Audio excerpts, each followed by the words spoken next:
Bulletin का बाकायदा आगाज करते हैं। आगाज में सबसे पहले बात करेंगे जौहर चौरंगी अंडरपास तकमील के आखिरी मराहिल में है। अंडरपास को जल्द आवाम के लिए खोल दिया जाएगा। अंडरपास 5 माह में मुकम्मल हुआ है। तकमील से गुलिस्तान जौहर में ट्रैफिक का दबाव कम हो जाएगा। तफसीलात जानते हैं हमारे नुमाइंदे आजिज जमाली से। जी देखिए, ये जौहर चौरंगी अंडरपास अपनी तकमील के बिल्कुल आखिरी मराहल में है और आने वाले चंद दिनों में इसको आवाम के लिए खोल दिया जाएगा। ये अंडरपास और फ़्लाईओवर एक ही मंसूबा था। ये 2 अरब रुपए का मंसूबा था। फ़्लाईओवर मार्च में मुकम्मल हो चुका था, जिसका बिलावल भुट्टो जरदारी ने इफ्तिताह किया था, लेकिन अंडरपास अब मुकम्मल हो चुका है। इस अंडरपास के तकमील में 5 माह की मुद्दत लगी है। जो मेरी KMC के DG हैं शबीर साहब, उनसे बात हुई है तो उन्होंने बताया कि ये 2 अरब रुपए का एक मुश्तरका प्रोजेक्ट था। अंडरपास अपने 5 माह के तयशुदा मुद्दत में मुकम्मल हो चुका है। अंडरपास को खोलने के बाद फ़्लाईओवर पहले से खुल चुका था। जो जौहर मोड़ से ट्रैफिक का दबाव था वो कम हो चुका था। अब सफारी पार्क से एयरपोर्ट जाने वाला जो ट्रैफिक है उसका दबाव भी बहुत कम हो जाएगा। मैं यहाँ इस अंडरपास बनने से चूँकि लाखों शहरी मुस्तफ़ीद होंगे, मैं शहरियों से बात भी कर लेता हूँ। आप क्या कहेंगे, इस अंडरपास बनने से शहरियों को कितना फ़ायदा होगा? सर बहुत फ़ायदा होगा। बड़ी देर से आए, दुरुस्त आए, बहुत अच्छा काम हुआ है, वक्त पर हो गया है, सही काम हुआ है। अब यकीन हो गया कि कुछ कराची के कुछ हालात तब्दील होंगे, बेहतर है। इस अंडरपास से पहले यहाँ पर बहुत ट्रैफिक जाम रहता था। जी हाँ, बहुत बड़ी मुश्किलात का 6 महीने बड़ी मुश्किलात का सामना किया है। घरों के जाने के रास्ते नहीं थे, अब तकरीबन तकमील हो गया है, मुकम्मल हो गया है। अब सहूलतें इंशाल्लाह आहिस्ता आहिस्ता मैसर आनी शुरू हो गई हैं। जौहर चौरंगी पे ट्रैफिक का बहुत दबाव होता था, पहले घंटों तक यहाँ जाम रहना पड़ता था। अब आप समझ रहे हैं कि आवाम को इन दोनों चीज़ों के बनने से कितना फ़ायदा होगा? ये डेफिनेटली जो सिंध गवर्नमेंट का जो इनिशिएटिव है कि अंडरपास हो, जो रिकॉर्ड मुद्दत में ये एक्चुअली ये अंडरपास को इन्होंने अब कंप्लीट करेंगे तो बहुत ट्रैफिक का जो मेन इशू था जो गुलिस्तान जौहर का, डेफिनेटली उसका दबाव कम होगा यहाँ पे। इस हवाले से क्या कहेंगे इस तरह के प्रोजेक्ट्स के बारे में? डेफिनेटली होना चाहिए, और नॉट ओनली कि सिर्फ ये अंडरपासेस हों और ये फ्लाईओवर्स हों, इसके अलावा गुलिस्तान जौहर के में जो सड़कों की जो हालत है वो बहुत ही बुरी है। उसकी रिपेयरिंग है, रिक्वायरमेंट है, प्लस ये कि इसकी जो डेवलपमेंट है उसको मज़ीद होनी चाहिए जो अतराफ़ के जो इलाके हैं उसमें। सुना आपने कराची के शहरियों को जो कह रहे थे कि इस अंडरपास के मुकम्मल होने से यहाँ बहुत फ़ायदा होगा सफारी पार्क से एयरपोर्ट जाने के लिए, और फिर जौहर मोड़ से जौहर चौरंगी आने के लिए, फिर जौहर चौरंगी से आगे दारुल सेहत जाने के लिए। ये फ़्लाईओवर और अंडरपास शहरियों को बहुत बड़ा फ़ायदा देंगे। आजिज जमाली आगे बढ़ते हुए आपको बताएं कि सुई सदरन कराची में गैस बहरान ख़त्म करने में नाकाम हो चुका है। मुख्तलिफ इलाकों की अगर बात करें तो मुख्तलिफ इलाकों में गैस बंदिश मामूल बन चुकी है। हुकाम लोड शेडिंग खत्म करने के बजाय दावों पर इक्तफा करने लगे। गैस की आगजनी ने खोखरापार D1 एरिया के मकीनों को पत्थर के दौर में पहुंचा दिया। आवाम लकड़ियों पर खाना पकाने पर मजबूर है। जमशेद टाउन के रिहायशियों का 8 माह से गैस गायब होने का दावा भी सामने आ चुका है। इसी पर बात करने के लिए हमारे साथ मौजूद हैं बसीम इफ्तिखार, जमशेद टाउन से अपडेट करेंगे। काविश मेमन भी हमारे साथ मौजूद हैं। सबसे पहले बात करेंगे बसीम इफ्तिखार से। बसीम, अपडेट कीजिएगा, किन किन मसाइल का सामना है वहाँ की आवाम को? जी, जो गैस के मसाइल से जो मुतासरा इलाके हैं उसमें खोखरापार D1 एरिया का इलाका भी शामिल है। यहाँ के मकीन सख्त परेशान हैं, बिलखुसूस SSGC की जो गफलत है उसकी वजह से यहाँ के जो मकीन हैं, बिलखुसूस ख़वातीन हैं, वो पुराने तर्ज के मुताबिक अब खाना बनाने को तरजीह देती हैं, लकड़ियाँ इस्तेमाल करना पड़ती है, इसके साथ साथ LPG गैस सिलेंडर इस्तेमाल करना पड़ता है। ख़वातीन ख़ुद हमारे साथ यहाँ पर मौजूद हैं, इनसे जानते हैं क्या सूरत हाल है, खाना कैसे बनता है यार? लकड़ियों पे खाना बनाते हैं। 1 मन लकड़ी में 10 दिन चलती है। और क्या कहते हैं कि गैस सिलेंडर इतना महंगा हो रहा है, वो महीने का 3000 लग रहा है। और भूखे मार दिया इसने आवाम को, इस हुकूमत ने तो बिल्कुल भूखा मार दिया। इसने बोला था मैं अपने कपड़े बेच के आवाम का पूरा करूँगा, उसने आवाम के ही कपड़े बेच दिए। आप क्या बताएंगी किस तरीके से खाना पकाना होता है? इन्होंने तो बताया लकड़ियाँ हैं। हम तो सिलेंडर जलाते हैं, 3000 महीने पड़ता है। शायद गैस आती नहीं, पहले कभी आ जाती थी 5, अब गैस की हवा आती, गैस नहीं आती, और ना पानी आता इस एरिया में। और लिहाजा 3000 बढ़ता है, और जब 10 किलो आटा 1600 का, तो ये बताओ गैस भी महंगी हो रही है, आवाम किस तरह गुजारा करे। आप ही बताएं क्या सूरत हाल है आपकी, और गैस का बिल कितना आता है आपको? गैस का बिल मेरे 3000, 2000, 2500, 3000, और जिसमें अब लकड़ी हम इस्तेमाल कर रहे हैं। अब लकड़ी तो कोई पता नहीं कितनी आती है, कितनी, क्यों मेरे बहते लकड़ियाँ पे खाना बनता है तो कितनी मुश्किलात होती हैं, धुआं वगैरह भी होता है, सांस होता है, खांसी होती है, सब कुछ है बीमारी। अब क्या करते हैं, रमजानों में पूरे रमजान लकड़ियों पे खाना पकाया, रोज़ों में।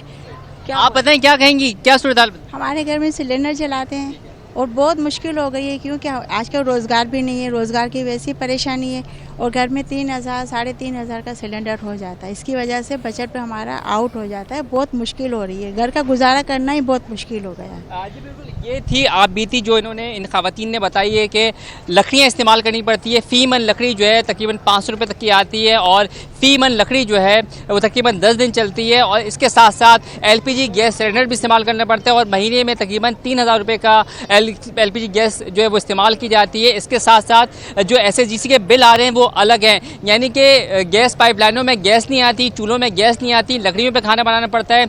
लकड़ियों पे खाना बनाने की वजह से जो दमे की और जो सांस की बीमारी है उसके भी जो है वो इनको खदशात लाहक होते हैं, शदीद मुश्किलात का सामना करना पड़ता है। लेकिन इलाके में तकरीबन 2 साल से गैस मौजूद नहीं है। SSGC हुकाम का मौक़िफ़ है कि कराची में कहीं भी जो है वो लोड शेडिंग नहीं की जा रही। गैस की कुंदर पसा की जो गैस फील्ड है वो सालाना मुरम्मत के लिए 10 दिन के लिए बंद है, यानी कि 27 अगस्त तक बंद रहेगी, जिसकी वजह से कराची में तकरीबन 100 MMCFD गैस के शॉर्टफॉल का सामना है। लेकिन SSGC हुकाम का दावा है कि कराची में कहीं पे भी गैस की लोड शेडिंग नहीं की जा रही। इलाका मकीनों से जानते हैं कि जब आप जाते हैं गैस के मराकज़ में, शिकायती मराकज़ में SSGC के, तो वहाँ पे जब आप शिकायत करते हैं तो उनका क्या कहना होता है? उनका यही कहना होता है कि भाई गैस तो चलाई हुई है लेकिन यहाँ आती नहीं है। अब हम परेशान हैं इस वजह से कि गैस नहीं आ रही है हमारे पास, पूरा दिन गैस नहीं आती, 2-2 दिन तक गैस नहीं आती है।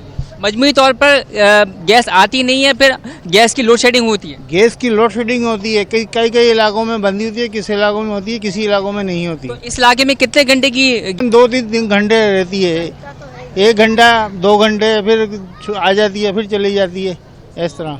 आप बताएं कि गैस सिलेंडर जो इस्तेमाल करना पड़ता है, लकड़ियाँ लानी पड़ती है, जाहिर बात है कि आप घर के सरबराह हैं, अखराजात कितने बढ़ गए हैं आपके? भाई पहली बात तो ये है कि हमने आज तक सिलेंडर ख़रीदा नहीं, न लकड़ियाँ ख़रीदी हैं, समझे।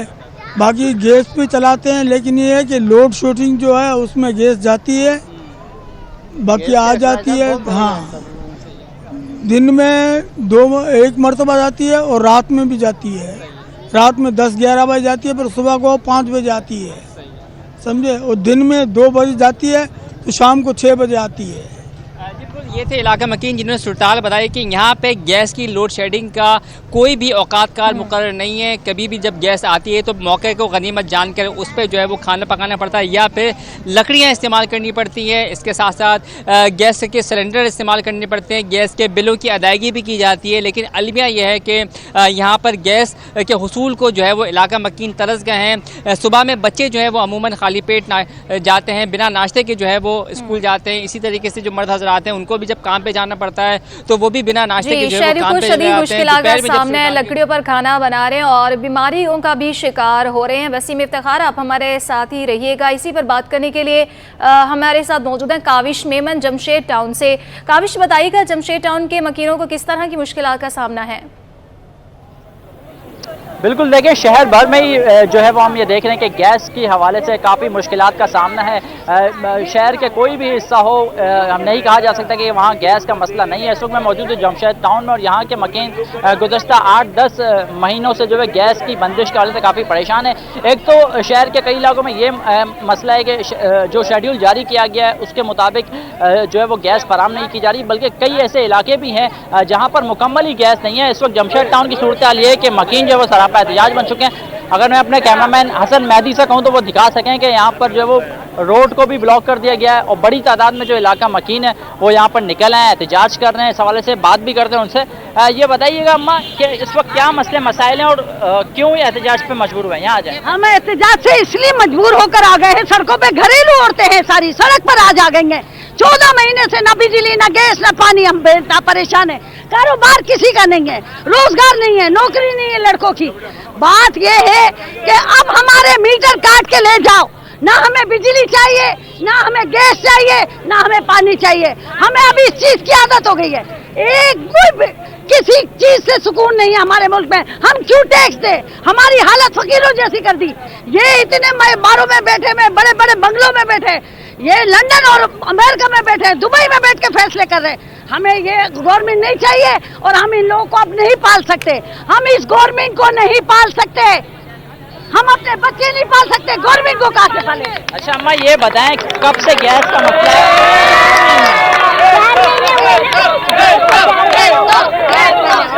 5 महीने हो गए। अच्छा अस्सलाम वालेकुम प्रेसिडेंट साहब, आप ये आवाम परेशान हैं, इनका प्रॉब्लम सॉल्व करें और गैस दें, ठीक है ना, क्योंकि सब बहुत परेशान हो गए। 5 महीने हो गए गैस नहीं आ रही है। बड़े बड़े बंगलों में छोटे छोटे बिल देते, उनका दिन में गैस आ रही है, रात को नहीं आ रही है, लेकिन दिन में तो आ रही है ना। यहाँ तो बिल्कुल साल हो गए भाई, और मेरे बच्चों को काम भी नहीं, मैं खुद काम करती हूँ और बिल मीटर ये कैसे भरूं मैं गैस। अम्मा ये बताएं गैस नहीं आती तो फिर गुजर बसर किस तरह इस्तेमाल करते भाई, लकड़ियाँ जला, सिलेंडर वाला, दोनों बच्चों का काम नहीं, मेरे शोहर का काम नहीं है, मैं यहाँ काम करती हूँ, क्या करूँ, परेशान से। बिल्कुल देखें जमशेद टाउन के मकीन जो है वो सरापा एहतजाज बन चुके हैं। मुतालबा किया जा रहा है कि यहाँ पे जो गैस का मसला है उसको फौरी हल किया जाए, और वगरना ये एहतजाज जो वो इसी तरह जारी रहेगा। वसीम इफ्तिखार हमारे साथ मौजूद थे खोखरा पार से, और जमशेद टाउन से अपडेट कर रहे थे काविश मेमन। शहरियों को शदीद मुश्किल का सामना करना पड़ रहा है, लकड़ियों पर खाना पकाने पर मजबूर है। जमशेद टाउन के रिहायशियों का 8 माह से गैस गायब होने का दावा भी सामने आ चुका है। हुकाम लोड शेडिंग खत्म करने की बजाय दावों पर इत्तफाक करने लगे हैं, और गैस की आंख मचोरी ने खोखरा पार D1 एरिया के मकीनों को पत्थर के दौर में पहुंचा दिया है। तमाम तर तफसीलात से वसीम इफ्तिखार और काविश मेमन हमें अपडेट कर रहे थे, आप दोनों का बहुत शुक्रिया। अब आपको आगाह करें, कराची के इलाके बफर जोन पीपल्स चुरंगी पर तरक्याती काम मुकम्मल ना हो सका। तरक्याती कामों के दौरान ट्रैफिक की रवानी मुसाफिरों के लिए खतरे से कम नहीं है।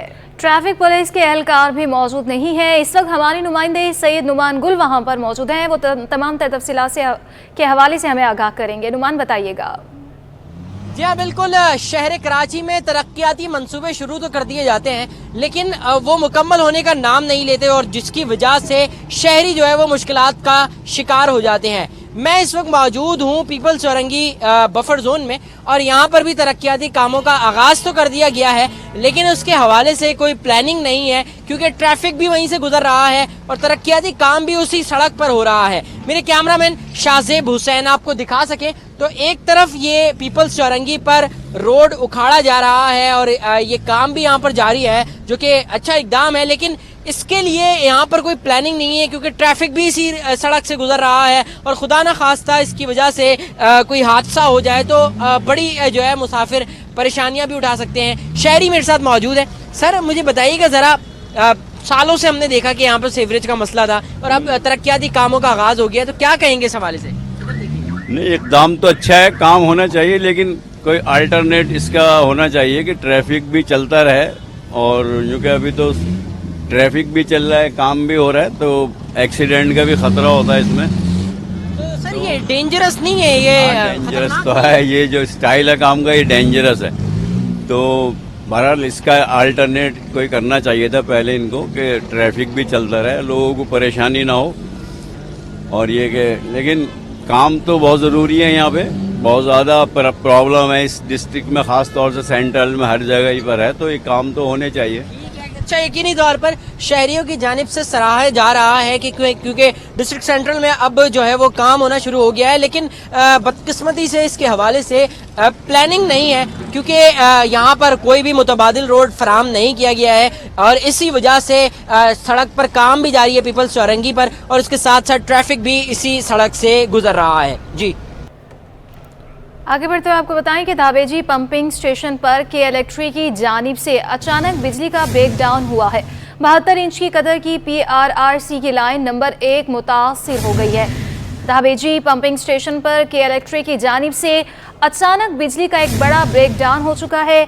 72 इंच कतर की PRRC की लाइन नंबर 1 मुतासिर हो गई। मज़ीद जानते हैं, शुएब मुख्तार हमारे साथ मौजूद हैं। शुएब, लोग एहतजाज कर रहे हैं, बिजली नहीं है और यहाँ बिजली का फिर ब्रेकडाउन हो गया है। जी बिल्कुल, अब से कुछ देर कम जो है धागे की पंपिंग स्टेशन पर के इलेक्ट्रिक की जानिब से अचानक जो है बिजली का ब्रेकडाउन हुआ है। इस ब्रेकडाउन के बायस जो है 72 इंच की कतर की PRRC की लाइन नंबर 1 जो है मुतासिर हो गई है। लाइन मुतासिर होने की इत्तला मिलने पर जो है वाटर हुकाम ने मौके पर पहुंचकर जो है और सूरत हाल का जो है जायजा लिया है। CEO water corporation engineer Syed Salahuddin Ahmed की हिदायत पर जो है मुतासरा लाइन की बहाली का काम जो है हंगामी बुनियादों पर शुरू हो गया है। मुतासरा लाइन की बहाली का काम जो है इस वक्त जारी है। Chief engineer bulk water corporation का कहना है शहर को पानी की फराहमी जो है मुतबादिल लाइनों से जो है इस वक्त जारी है। जी शुएब मुख्तार हमें अपडेट कर रहे थे, बिजली का बड़ा ब्रेकडाउन हुआ है। बहुत शुक्रिया अपडेट करने के लिए। Assistant commissioner municipal commissioner north Nazimabad town Hajim Bhangwar की 10 रोज़ा सफाई मुहिम कामयाबी से जारी है। शहरियों ने मुहिम को इत्मीनान बख्श करार देते हुए इंटरनल रोड बनवाने का मुतालबा भी कर दिया है। इस हवाले से मज़ीद क्या तफसीलात हैं बताएंगे हमारे नुमाइंदे रिजवान अहमद। जी बिल्कुल, असिस्टेंट कमिश्नर और municipal commissioner north Nazimabad town Hajim Bhangwar की जानिब से 10 रोज़ा सफाई मुहिम का आगाज़ किया गया था, जिसका मुद्दत जो है वो कंप्लीट हो चुकी है, लेकिन सफाई मुहिम का सिलसिला जो है वो बदस्तूर जारी है। बरसों का मौजूद मलबा, मिट्टी वगैरह और कचरा जो है उसे उठा के साफ़ कर दिया गया है, बल्कि इसके साथ साथ तजावीज़ात का ख़ात्मा भी जो है वो अमल में लाया गया है, जिसकी वजह से शहरी जो है वो काफ़ी मुतमईन दिखाई दे रहे हैं और खुशाइन करार दे रहे हैं इस अमल को। और उनका मुतालबा भी यही है कि इस सिलसिले को जो है सिर्फ मुहिम तक महदूद ना रखा जाए, बल्कि कंटिन्यू बेस पर सफाई सुथराई का ये अमल जारी रखा जाए ताकि शहरियों को साफ़ सुथरा माहौल मिल सके। उसके एक ज़िम्मेदार नसीर हमारे साथ मौजूद हैं, उनसे बात करते हैं। नसीर साहब, बहुत शुक्रिया। बताइएगा, ये जो 10 रोज़ की सफाई मुहिम हुई उसके दौरान आपकी जानिब से और दीगर डिपार्टमेंट की जानिब से क्या क्या खिदमत फराम की गई? जी बिस्मिल्लाहिर्रहमानिर्रहीम। मैं एक UC का इंस्पेक्टर भी हूँ, सुपरवाइज़र हूँ Sindh solid waste management board की। जैसे कि हाजिम साहब जो assistant commissioner north Nazimabad town है, उनकी 10 रोज़ा सफाई मुहिम में हिदायत मिली गई थी कि जहाँ जहाँ हिदायत होगी वहाँ उस जगह पे एक रूट प्लान बना दिया था कि यहाँ सफाई होगी, जिसमें हमने तकरीबन नॉर्थ नाज़िमाबाद अपना टाउन कवर कर चुके हैं। शेरशाह सूरी रोड था जो नागन से लेकर सरीना मार्केट सखी हसन चौरंगी तक, जो हमने पहले रोज़ उसको कम्प्लीट किया था, जिसमें हमारे पास सफाई का मुहिम भी था और उसके बाद एंटी इंक्रोचमेंट का अमला भी साथ साथ काम कर रहा था, क्योंकि बहुत यानी कि वहाँ रोड के ऊपर पुरानी गाड़ियाँ, दबी हुई पिसी हुई गाड़ियाँ, कचरा और उसके अलावा मलबा वगैरह पड़ा हुआ था, जिसमें एंटी इंक्रोचमेंट ने भी हमारे साथ भरपूर काम किया है। और सिंध सॉलिड वेस्ट ने जो अपना कचरा था, मतलब जो मलबे की सूरत में बहुत ज़्यादा हज़ारों की टन में हमने यानी कि ये यहाँ से कचरा मूव करवाया है। इसमें हमारे पास सबसे बड़ा जो मसला आ रहा था इंक्रोचमेंट का आ रहा था, जिसमें मैकेनिक की लाइन है पूरी, एक उनकी पुरानी गाड़ियाँ, डैमेज हुई हुई गाड़ियाँ पड़ी हुई थी जो बरसों से पड़ी हुई थी, फिर उनको हमने मूव करवाया।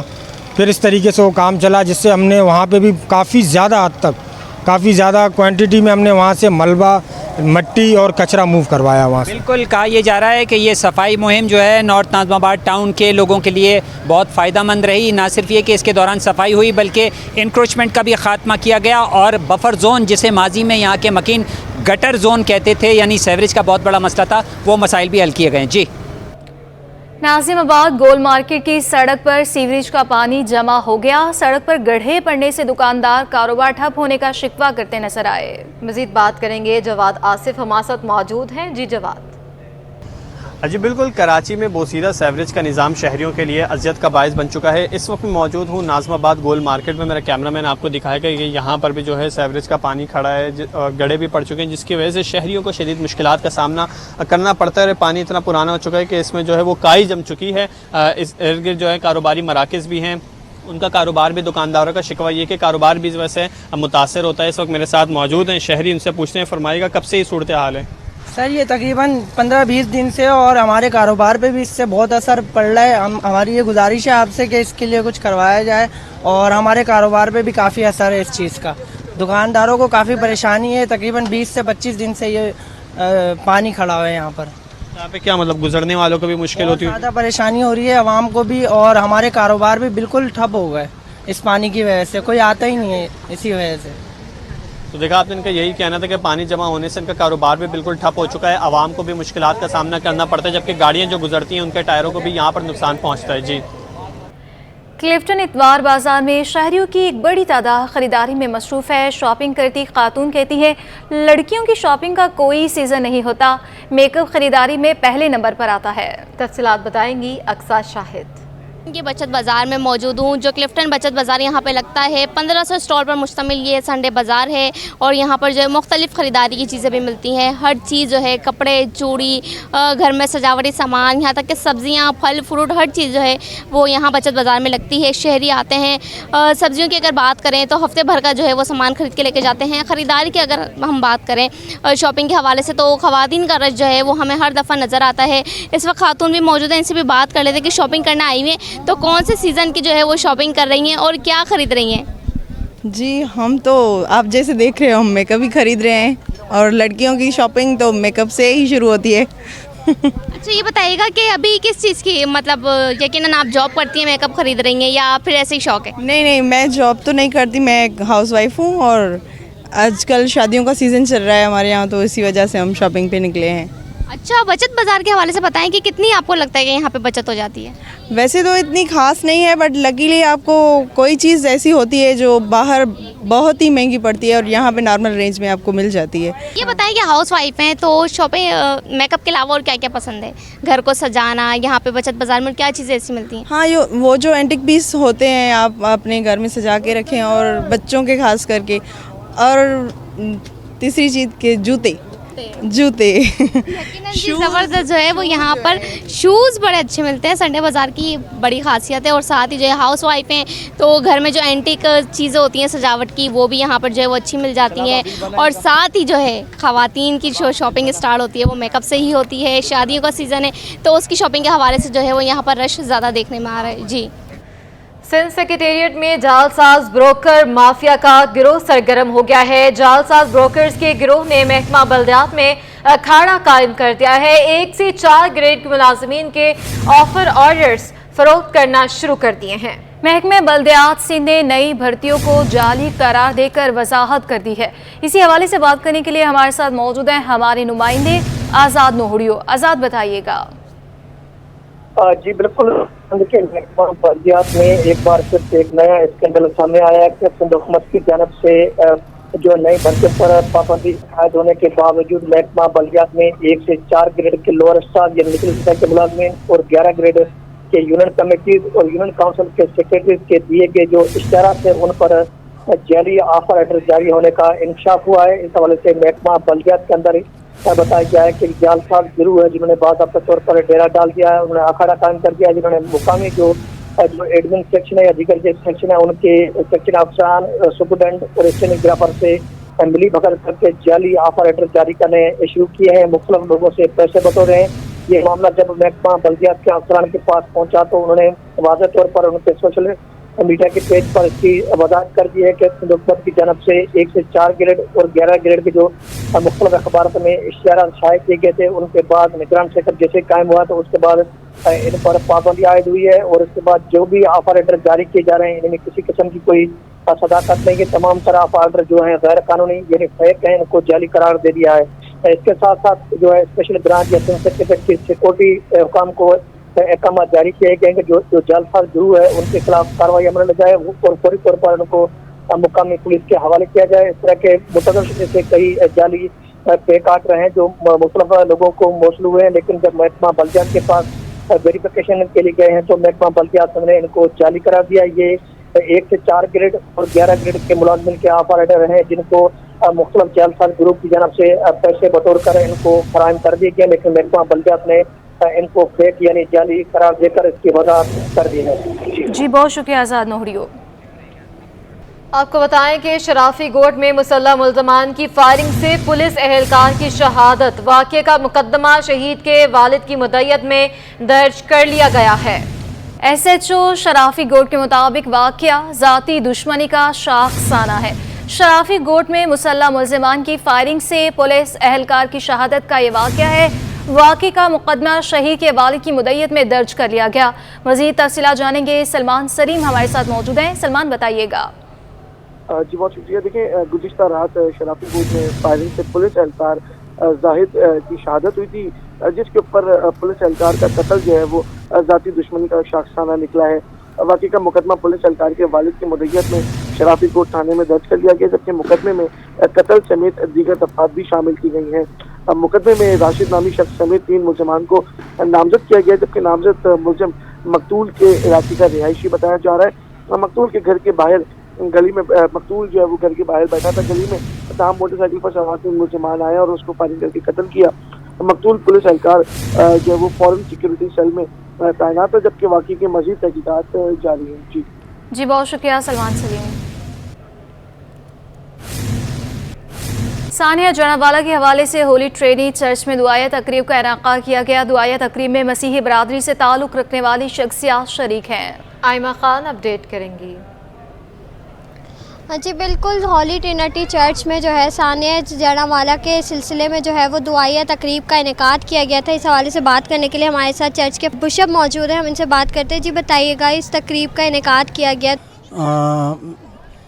यहाँ पर हम Holi Trinity cathedral Karachi church of Pakistan में खड़े हैं और मेरा नाम बिशप फ्रेडरिक जॉन है, जो कि bishop of Karachi and Balochistan church of Pakistan से ताल्लुक़ है मेरा। और आज हमने भरपूर जड़ावाले के लोगों के लिए, जो कि इंतहाई दुख और करब में हैं, और हम सब उसमें शामिल हैं, जो इतना बड़ा सानेहा हुआ है।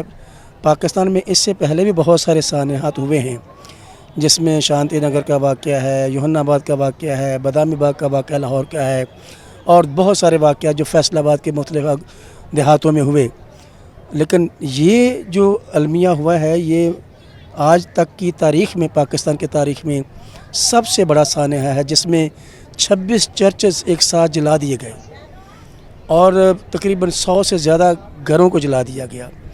और वो लोग जो वहाँ रहते थे, जो वहाँ इबादत करते थे, उनकी मजहबी ज़िंदगी जिस तरह से डिस्टर्ब हुई है और जिस तरह से उनकी ख़ानदानी और उनकी सोशल लाइफ डिस्टर्ब हुई है, मैं कभी उन छोटे बच्चों के बारे में सोच के तो हिल जाता हूँ, जो छोटे हैं, और उन बच्चों के जहन पर, उनकी नफ्सियात के ऊपर जो असरात मरतब हुए हैं इस वाक़े से, वो कब ख़त्म होंगे।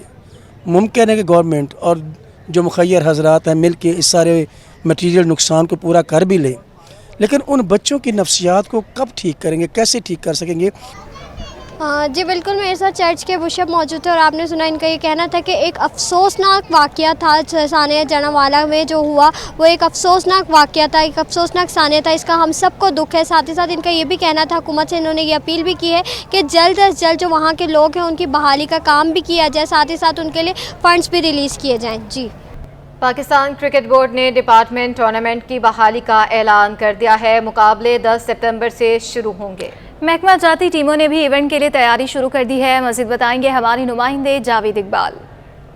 जी मैं सर KPT स्पोर्ट्स कॉम्प्लेक्स में मौजूद हूँ। आज यहाँ पे तैयारी हो रही है ग्रेड 2 टूर्नामेंट के लिए। KPT की टीम के खिलाड़ी यहाँ पे प्रैक्टिस कर रहे हैं, बैटिंग, बॉलिंग और फील्डिंग में अपनी मशक़ें देख रहे हैं, जहाँ खामियां उसे दूर करने की कोशिश की जा रही है। हमारे साथ इकबाल शेख मौजूद हैं, जो KPT के क्रिकेट टीम के मैनेजर हैं। हमसे बात करेंगे किस तरह से देख रहे हैं KPT की टीम अब 4 साल बाद तकरीबन बहाल होने जा रही है और ग्रेड 2 में अब हिस्सा लेगी आइंदा महीने से जो टूर्नामेंट है। तो ये बहुत अच्छा इनिशिएटिव है, और ये कि जो लास्ट 4 साल का गैप आया है उसके बाद ये वापस रिवाइव हो रही है क्रिकेट, तो ये बड़ा अच्छा इनिशिएटिव है। और इसका सहरा जो है मैं अपने KPT के चेयरमैन साहब और general manager administration Tariq Bashir साहब और ख़ास तौर पे मेजर महमूद की काविशें हैं, जिनकी तरफ से ये हमें इजाज़त मिली है वापस रिवाइव करने की क्रिकेट को, और होपफुली ये अच्छी चीज़ है। किस तरह देख रहे हैं ग्रेड 2 में KPT दोबारा हिस्सा लेने जा रही है, तो समझने का अच्छी मुकाबला करेगी, दूसरी टीमों को टफ टाइम देगी? जी बिल्कुल, KPT तो पहले भी ग्रेड 2 खेलती रही है और ग्रेड 1 भी खेलती रही है, तो एक सीनियर डिपार्टमेंट है और काफ़ी सीनियर प्लेयर्स मौजूद हैं इसमें, तो नए यंगस्टर्स को लिया है तो इससे अच्छा एक कॉम्पिटिशन होगा और हमारी टीम काफ़ी बेहतर है। क्या आप समझ रहे हैं बैट्समैन, बॉलर क्या बेहतर होगा, आपको क्या पावर प्लस क्या होगा? नहीं, ऑब्वियसली बात है, अभी क्योंकि 4 साल का गैप आया है तो काफ़ी लड़के ने छोड़ चुके हैं, तो काफ़ी नए लड़के लिए हैं, तो इसमें मिक्स एंड मैच है, काफ़ी लोगों को हमने यानी कि बैट्समैन भी हैं, बॉलर्स भी हैं, काफ़ी कराची के काफ़ी यंगस्टर को मौका दिया है, तो इससे हमारी बैटिंग काफ़ी स्ट्रॉन्ग है। इस दफ़ा है कि बैटिंग हमारी काफ़ी स्ट्रॉन्ग होगी। ठीक है। सुना आपने कि भले ऑफिशियल हों या खिलाड़ी सब बड़े खुश हैं क्योंकि KPT की टीम बहाल हो गई, इस तरह दूसरी टीमें भी बहाल हुई हैं और ग्रेड 2 में हिस्सा लेंगी वो टीमें जो पिछले दिनों डिपार्टमेंट की ले नहीं पाई थी। PCB ने ऐलान कर दिया है शेड्यूल का और अब अगले माह से जो है ग्रेड 2 शुरू होगा और यकीनन वो खिलाड़ी जो पिछले दिनों बड़ी बेरोज़गारी की परेशानी का सामना करते रहे, सबको रोज़गार मिला है, वो अपनी परफॉर्मेंस देने के लिए बेताब होंगे ताकि अच्छी परफॉर्मेंस दें और अपनी तरक्की भी इदारे में हासिल करें। जी।